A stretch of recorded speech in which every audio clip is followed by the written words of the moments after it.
Hello everyone, नमस्कार। एक बार फिर से आप सभी का बहुत सारा स्वागत है लोधाई क्लासेस के बीए प्लेटफॉर्म पर। आइए शुरुआत करते हैं बीए थर्ड ईयर के अंदर। बीए नहीं, सिर्फ बीए बीएससी बीकॉम सभी बच्चों के, थर्ड ईयर वाले बच्चों के लिए आज हम बात करेंगे हिंदी भाषा एवं संस्कृति के एक और नए मॉडल पेपर की। जी हाँ, मॉडल पेपर 2026, और जिसके तहत हम आज टॉप 50 कैटेगरी के 50 एमसीक्यूज डिस्कस करने जा रहे हैं। जी हाँ दोस्तों, आप सभी जानते हैं फाउंडेशन में एमसीक्यूज के रूप में आपसे क्वेश्चन किए जाते हैं। तो आज जो है हम इस सेशन के माध्यम से, मॉडल पेपर के माध्यम से 50 टॉप कैटेगरी वाले एमसीक्यूज डिस्कस करेंगे, जिनके एग्जाम में आने की संभावनाएं 99.99% बनी हुई है। जी हाँ, तो दोस्तों टॉप 50 में से ये मान के चलिए कि आपका काम 100% हो जाएगा। तो जिन दोस्तों को अभी तक भी डाउट बना हुआ कि यार फाउंडेशन में कैसे कवर करे, क्या पढ़े, अब तक ध्यान नहीं दिया, फेल होने का डर है, तो आप चाहते हैं कि अब कैसे भी करके पास हो जाए, तो कुछ भी करने की जरूरत नहीं है, सिर्फ इतने से क्वेश्चन पढ़ लीजिए, इसमें भी आपका काम हो सकता है। तो आइए बिना देर किए शुरू करते हैं अपना आज का महत्वपूर्ण सेशन। लेते हैं आज का पहला क्वेश्चन, और पहला क्वेश्चन है कि भवानी प्रसाद मिश्र मध्य प्रदेश से एक क्या थे? चित्रकार थे, सितार वादक, साहित्यकार या उत्कृष्ट गीतकार? कौन थे भवानी प्रसाद मिश्र? मध्य प्रदेश से कौन थे? तो याद रखिएगा दोस्तों, भवानी प्रसाद मिश्र क्या थे? साहित्यकार थे। ठीक है ना, एक साहित्यकार थे। ऑप्शन सा सही हो जाएगा। अगला प्रश्न है, भवानी प्रसाद मिश्र की कविताओं को किस सप्तक में स्थान मिला है? तो याद रखना दोस्तों, दूसरे सप्तक यानी द्वितीय सप्तक, यानी ऑप्शन सा सही हो जाएगा। हम यह क्वेश्चनों को डिस्कस नहीं कर पाएंगे, स्पीड से मैं आगे बढ़ूंगा ताकि आप तक सभी वो क्वेश्चन पहुंच जाए जो क्वेश्चन मैं आपको देना चाहता हूं। और बीच में किसी क्वेश्चन में कहीं पर कोई एरर होगा, कहीं कोई मिस्टेक होगी, गलती होगी, मिसप्रिंट होगा, या कोई क्वेश्चन ऐसा जो समझ ना आने वाला हो, तो उसको हम रुक करके समझेंगे भी। ठीक है ना, चलिए आगे बढ़ते हैं। प्रश्न नंबर 3 को जरा देखते हैं। भवानी प्रसाद मिश्र का जन्म कहां पर हुआ था? तो दोस्तों जबलपुर, भोपाल, होशंगाबाद या फिर इंदौर? तो याद रखिएगा होशंगाबाद, जिसे वर्तमान में नर्मदापुरम कहा जाता है। ऑप्शन सा सही हो जाएगा। ठीक है, अगला प्रश्न है, सतपुड़ा के जंगल कविता का मुख्य विषय क्या है? सतपुड़ा के जंगल कविता का मुख्य विषय है दोस्तों, इस सतपुड़ा के जंगल कविता में प्रकृति की सुंदरता का वर्णन किया गया है, इसलिए ऑप्शन यहां पर भी सा सही हो जाएगा, प्रकृति चित्रण। ठीक है ना, चलिए आगे बढ़ते हैं, अगला क्वेश्चन लेते हैं। भवानी प्रसाद मिश्र की रचना गीत फरोश किस विधा से संबंधित है? यानी भवानी प्रसाद मिश्र ने जो रचना की है गीत फरोश के नाम से, वो नाटक है, कहानी है, कविता है या फिर उपन्यास है? तो ये दोस्तों इसका ऑप्शन भी सही होगा, यानी कविता इसका सही आंसर हो जाएगा। तो जो गीत फरोश है वो क्या है? कविता है। क्लियर है। प्रश्न नंबर 6 को देखिए, सतपुड़ा में कौन सी नदी बहती है? तो सतपुड़ा में कौन सी नदी बहती है? आप सभी बहुत अच्छे से जानते हैं, नर्मदा नदी बहती है। ठीक है ना, तो यहां पर भी ऑप्शन सा सही हो जाएगा। आप लोग लग रहा होगा ना कि सर कहीं सेट करके तो नहीं लाए हो, सारे ऑप्शन सा सा आ रहे हैं। अरे नहीं यार, आगे चेंज होंगे, डोंट वरी। ठीक है, चलिए वापसी कहानी किसने लिखी है?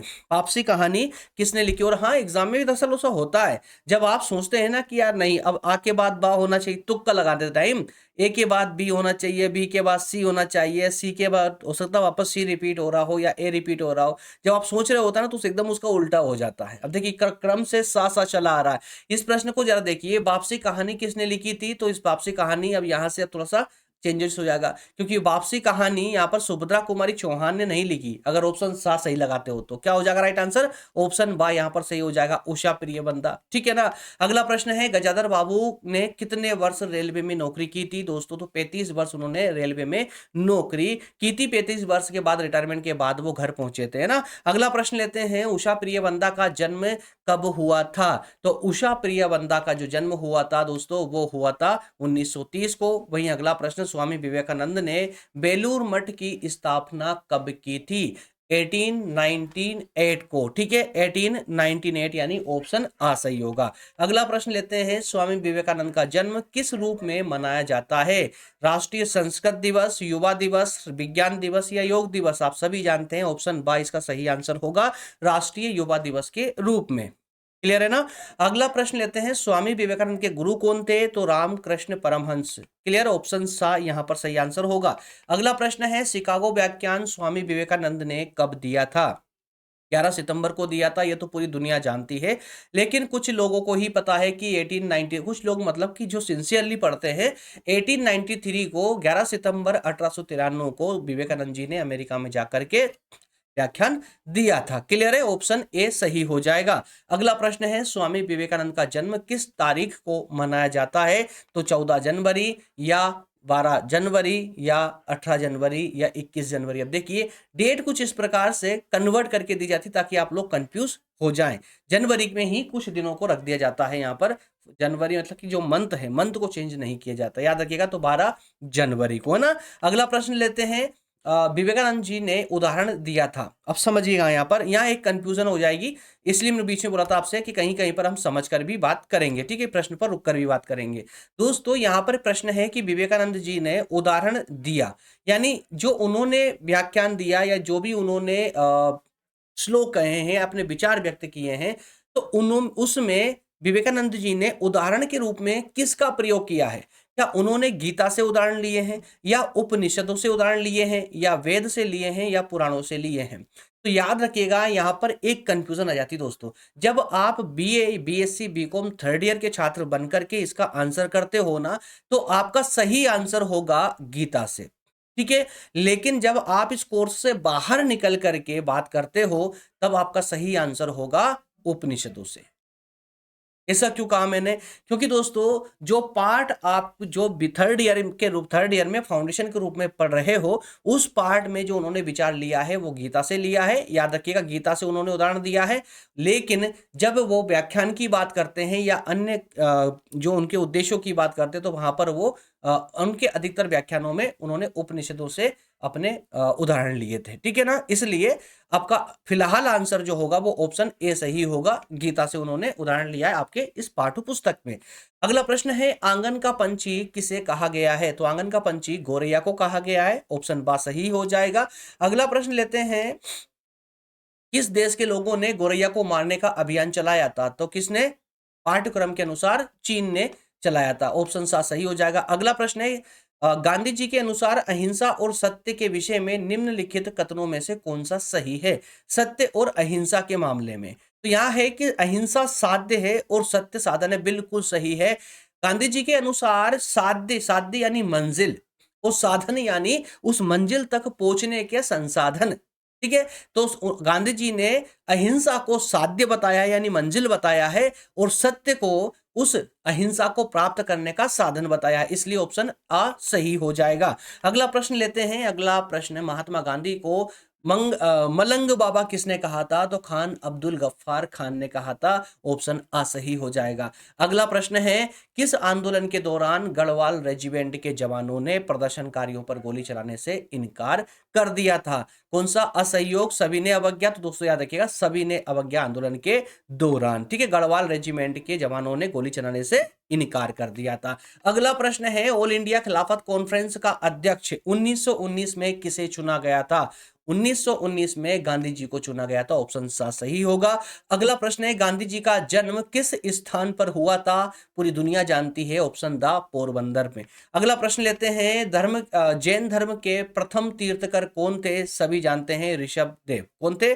ऋषभ देव, ऑप्शन आ सही होगा। अगला प्रश्न है, जैन तीर्थकरों के धर्म के अंतिम गुरु कौन थे या अंतिम तीर्थकर कौन थे? स्वामी महावीर स्वामी, ऑप्शन आ यहां पर भी सही होगा। अगला प्रश्न लेते हैं, शंकराचार्य ने 4 मठों की स्थापना कहां कहां पर की थी? याद रखिएगा, द्वारिका, पुरी, ग्वालियर और बद्रीनाथ, ऑप्शन सा यहां पर सही हो जाएगा। अगला प्रश्न, खालसा किस धर्म से संबंधित है? आप सभी जानते हैं, सिख धर्म से, ऑप्शन दा सही होगा। अगला प्रश्न लेते हैं, सिखों के अंतिम गुरु गोविंद सिंह किसके पुत्र थे? तो तेग बहादुर सिंह के। किसके? गुरु तेग बहादुर सिंह के, ऑप्शन दा सही होगा। अगला प्रश्न है, दीन इलाही धर्म किसने शुरू किया था? तो ये से अकबर ने शुरू किया था, ऑप्शन बा सही होगा। अगला प्रश्न है, भारत में ईसाई धर्म का प्रचार सबसे पहले किसने किया था? तो सेंट थॉमस ने किया था, ऑप्शन आ सही होगा। वहीं अगला प्रश्न है, बौद्ध धर्म की एक शाखा में मंत्र, हठ योग और तांत्रिक आचारों की प्रधानता है? तो किसमें? बौद्ध धर्म की कौन सी वो शाखा है जिसमें तंत्र, मंत्र, हठ योग, तांत्र, है ना, ये सब अपनाए जाते हैं, इनकी प्रधानता होती है? तो याद रखिएगा, हीनयान में। किसमें? हीनयान में, ऑप्शन आ सही होगा। अगला प्रश्न है, वेदों की कितनी संख्या, कुल वेद कितने प्रकार के होते हैं? तो 4 प्रकार के, आप सभी और पूरी दुनिया जानती है ये बात तो। लेकिन प्रश्न ये है कि सबसे प्राचीन वेद कौन सा है? प्राचीन यानी सबसे पहले कौन सा वेद आया था? तो याद रखिए 4 वेद दिए गए हैं, ऋग्वेद, सामवेद, यजुर्वेद और अथर्ववेद। तो दोस्तों अथर्ववेद का तो आपको पता है सबसे नया वेद है, सबसे आखिरी में आने वाला, और सबसे पहले आने वाला है, सबसे प्राचीन है ऋग्वेद। कौन सा है? ऋग्वेद। ऑप्शन आ सही हो जाएगा। अगला प्रश्न है हिंदू धर्मावलंबियों का प्रमुख धार्मिक ग्रंथ कौन सा है? वेद, रामायण, महाभारत या सभी? तो ये सभी, वेद भी, रामायण भी, महाभारत भी, ये सभी क्या है? धार्मिक ग्रंथ हैं। अगला प्रश्न है गायत्री मंत्र का उल्लेख सबसे पहले कौन से वेद में मिलता है? तो सबसे प्राचीन यजुर्वेद में, माफ कीजिए ऋग्वेद में। क्लियर? अगला प्रश्न लेते हैं। अगला प्रश्न है सारे जहां से अच्छा हिंदोस्तां हमारा गीत किसने गाया था? मोहम्मद इकबाल ने। ऑप्शन सा सही हो जाएगा। अगला प्रश्न है महाराष्ट्र के संगीत रंगमंच का प्रसिद्ध लोक रूप कौन सा है? नौटंकी। कौन सा है दोस्तों महाराष्ट्र का? नौटंकी। ऑप्शन बा, माफ कीजिएगा यार, तमाशा इसमें सही आंसर आएगा, है ना, और ऑप्शन सा यहां पर सही हो जाएगा। ऑप्शन सा, यहां पर थोड़ा सा फ्लो में गड़बड़ हो रही थी, समय पर संभल गए, अच्छा हुआ। ऑप्शन सा यहां पर सही होगा, लेकिन थोड़ा सा जो है आगे पीछे ऑप्शन हो गए हैं, है ना, तो कंफ्यूज मत होइएगा, चलेगा, कोई दिक्कत नहीं। मैं कंफ्यूज हो गया ना, इसलिए आप लोगों को बोल रहा हूँ कंफ्यूज मत होना। मैं कंफ्यूज होऊंगा, चलेगा, आप लोगों को नहीं होना है ना भाई, आपको एग्जाम देना है। चलिए, तो ऑप्शन बी यहाँ नीचे आ गया, ऑप्शन सा ऊपर आ गया है। दरअसल महाराष्ट्र के संगीत रंगमंच का जो प्रसिद्ध लोक रूप है वो है तमाशा। याद रखिएगा, तमाशा, है ना। चलिए अगले क्वेश्चन की ओर बढ़ते हैं। वह कौन सी धारणा है जो व्यक्तियों के पूरे समूह को एक समान श्रेणी में स्थापित कर देती है? एक समान श्रेणी में, एक समान श्रेणी में व्यक्तियों के पूरे समूह को, कौन सी है? रूढ़िबद्ध। कौन सी दोस्तों? रूढ़िबद्ध। पूर्वाग्रह, भेदभाव, तो इसमें रूढ़िबद्ध जो धारणा है वो, है ना। ऑप्शन बा सही होगा। अगला प्रश्न है शब्दों के सार्थक व्यवस्थित रूप को, शब्दों के सार्थक व्यवस्थित रूप को क्या कहते हैं? वाक्य कहते हैं। जब शब्द व्यवस्थित रूप से जुड़ते हैं तो क्या बनता है दोस्तों? वाक्य बनता है। ऑप्शन सा सही हो जाएगा। लेकिन वही अगला प्रश्न, वर्णों के व्यवस्थित समूह को क्या कहते हैं? वर्ण यानी अक्षर, जब अक्षर मिलते हैं, व्यवस्थित रूप से मिल जाते हैं, तो वो क्या बनाएंगे? शब्द बनाएंगे। ऑप्शन दा यहां पर सही हो जाएगा। अगला प्रश्न है वाक्य के उस भाग को जिसमें एक से अधिक पद परस्पर संबंधित होकर अर्थ तो देते हैं किंतु पूरा अर्थ नहीं देते, उन्हें क्या कहते हैं? तो जो अर्थ दे लेकिन पूरा अर्थ ना दे उसे पदबंध या वाक्यांश कहते हैं। ऑप्शन आ सही होगा। अगला प्रश्न, ये सब मैंने ग्रामर में पढ़ा है आप लोगों को ना, कुछ नया नहीं है। अगला प्रश्न है उपवाक्य कितने प्रकार के होते हैं? तो उपवाक्य जो होते हैं वो 3 प्रकार के होते हैं। ऑप्शन आ सही होगा। और वही अगला प्रश्न, रचना या बनावट की दृष्टि से वाक्य के कितने भेद होते हैं? वाक्य कितने? तो वाक्य भी मेरे दोस्त 3 प्रकार के होते हैं और उपवाक्य भी 3 प्रकार के होते हैं। याद रखिएगा इस बात को ना, ये कॉमन बात है इसमें। अगला प्रश्न है सोहन क्रिकेट खेलता है, रचना के आधार पर वाक्य भेद बताइए। तो मतलब क्या है कि सोहन क्रिकेट खेलता है, ये बताना है ये वाक्य सरल है, मिश्र है, संयुक्त है या समूह वाक्य है, कौन सा है? तो दोस्तों सोहन क्रिकेट खेलता है, इसमें एक ही करता है और एक ही कर्म हो रहा है, इसलिए सरल वाक्य इसको कहेंगे। ऑप्शन आ सही हो जाएगा। निम्नलिखित किस वाक्य में सरल वाक्य है? 4 वाक्य दिन में सरल वाक्य आपको ढूंढना है। मैं खाना खा चुका तब वह आया, मैं भी आ गया वह भी आ गया, तो ये तो सरल वाक्य नहीं है। मैं दवा खाया पास्ट में, दुख दूर हो गया, है ना, मिश्र वाक्य कहलाएगा। राम ने कहा कि बाहर धूप है, राम ने कहा कि बाहर धूप है, का की जो आ गया ना, ये भी सरल वाक्य नहीं होंगे। नौकर ने समय पर काम पूरा कर लिया, नौकर यहाँ पर करता है ना, और समय पर काम पूरा कर रहा वो क्रिया, यानी कि एक ही करता एक ही क्रिया। ऑप्शन दा यहाँ पर सही आंसर हो जाएगा, यही सरल वाक्य है। ऑप्शन दा। अगला प्रश्न है वाक्य के उस भाग को जिसमें एक से अधिक पद परस्पर संबंध होकर अर्थ तो देते हैं किंतु पूरा अर्थ नहीं देते, पदबंध या वाक्यांश, अभी भी हमने देखा है। अगला प्रश्न लेते हैं, निम्नलिखित वाक्यों में कौन सा मिश्र वाक्य है? दोस्तों इसमें मिश्र वाक्य जो मिलेगा आपको वो मिलेगा, गुरुजी ने कहा था कि परिश्रम से पढ़ना प्रत्येक छात्र का कर्तव्य है। अगले प्रश्न की ओर बढ़ते हैं, कृपया जाएं, ये कौन कैसा वाक्य है? प्रश्नवाचक कृपया, तो अनुरोधवाचक कौन सा हो जाएगा? अनुरोधवाचक। ऑप्शन बी सही होगा। अगला है ईश्वर आपका कल्याण करे, यह किस प्रकार का है? तो दोस्तों ये इच्छार्थक है, ऐसी हम इच्छा रखते हैं। ऑप्शन दा सही हो जाएगा। अगला प्रश्न है कौन सा वाक्य शुद्ध है? तो कौन सा वाक्य शुद्ध होगा इसमें? ऑप्शन बा, शेर देखते ही उसके होश उड़ गए। और सरल वाक्य कौन सा हो जाएगा इसमें? सही आंसर हो जाएगा आपका, उसके आने का समय निश्चित नहीं है। चलिए, तो ये 50 क्वेश्चन जो आपके कंप्लीट हो चुके हैं, जो मैंने टॉप कैटेगरी के 50 क्वेश्चन आपको देने का प्रॉमिस किया था वो आपके सामने है। दोस्तों अब अगर आपके पास अब भी समय है और आप डिटेल में पढ़ना चाहते हैं फाउंडेशन कोर्स, ये तो आपका मॉडल पेपर हो गया, जो यानी कि एग्जाम में अधिकतम रूप से आने की संभावनाएं होती है, वो सारे क्वेश्चन मैंने आपके सामने रखने का प्रयास किया है। इनमें कोई भी क्वेश्चन गलत नहीं है, ये रीचेक करा हुआ है, 2 से 3 बार रीचेक करवाया, उसके बाद लास्ट में मैंने खुद इसको फाइनली चेक किया है। सारे क्वेश्चन बिल्कुल सटीक है और सही है और एग्ज़ाम में आने की संभावना सबसे ज़्यादा है इनकी। लेकिन इसके बाद भी अगर आप चांस नहीं लेना चाहते, डिटेल में पढ़ना चाहते हैं, तो फाउंडेशन कोर्स के नोट्स अवेलेबल है।